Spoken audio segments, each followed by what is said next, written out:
shared what happened to me just a few months ago, and it took 38 years to do that.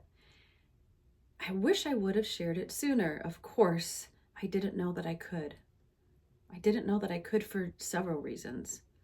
I mean, I was told to take it to my grave, and that stuck with me for a long, long time. But then I decided, what would be the point? What good could come out of sharing such a dark story? But I decided to trust God with what He was asking me to do. So if you have something that you are dealing with, some type of heartbreak that you know feels impossible to heal, trust God with that. You guys, trust God with everything in your life because He is so faithful. My life is not perfect, you guys. I don't come on here and have In Her Words podcast to come on here and to appear to have such a perfect life. I'm in the process of healing. There are still damaged relationships in my life, and some of those damaged relationships aren't even necessarily due to what I've done, but maybe what other people have done. But in the end, I have to trust God that He is in control and that He loves me more than anybody possibly could, and He loves you more than anyone could. And His love is not, it's not based on your works, by what you can do for Him. It's actually based just off of Him loving you. God is love. That's who He is. He is love. And if we want to please God, the Bible says that we must have faith.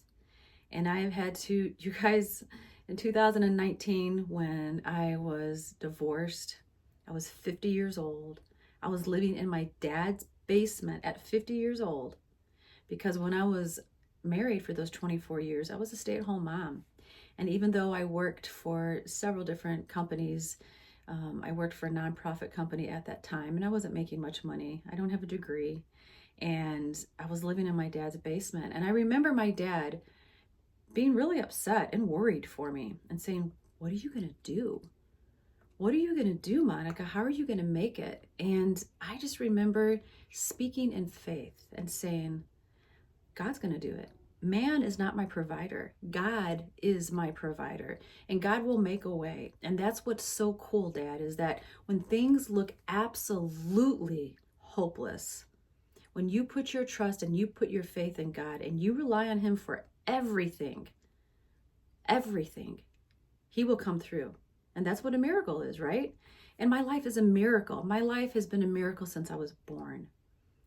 My mom almost wasn't able to carry me when she was pregnant with me. Then I almost died when I was 3 years old. I was diagnosed with an incurable disease that I was miraculously healed from. Then we went through the divorce.